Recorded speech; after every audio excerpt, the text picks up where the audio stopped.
Mais d'abord, comme un air de déjà-vu sur le front du Covid-19 en Indre-et-Loire, le nombre de patients actuellement hospitalisés pour coronavirus flirte à nouveau, vous le voyez, avec les sommets, 191 malades, c'est à peine moins qu'en avril, au plus fort de la crise. Même tendance en réanimation. Résultat, le CHRU de Tours doit à nouveau déprogrammer les opérations chirurgicales dites non urgentes. Romain Delville. Concrètement, le plan blanc déclenché au CHU de Tours, ce sont 20% d'opérations qui sont déprogrammées et reportées. L'idée, c'est d'apporter du renfort des autres services vers le service de réanimation. À la quarantaine de professionnels nécessaires, on ne peut la trouver que si et seulement si on les reprend dans les services, et donc d'où la déprogrammation. Alors ce n'est pas une déprogrammation à un taux trop important, 20%, mais ça nous conduit en parallèle à fermer quelques unités, une unité en orthopédie, quelques lits en neurochirurgie, quelques lits en chirurgie pédiatrique.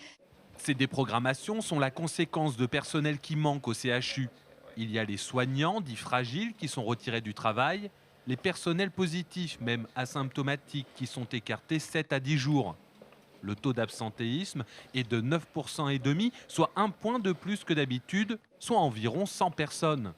En ce qui concerne l'activité Covid, 33 personnes sont en réanimation pour un total de 88 patients hospitalisés.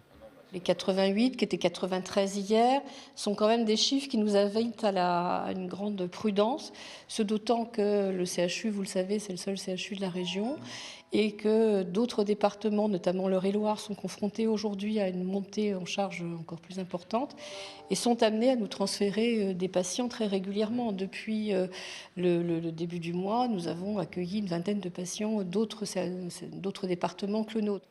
Dans la course contre la montre qui oppose le coronavirus, ses variants et le vaccin, le CHRU de Tours anticipe une montée en puissance de la prise en charge de patients Covid. Associé à un manque de personnel, cela perturbe pour la troisième fois en un an l'organisation de l'hôpital, d'où le recours aux déprogrammations.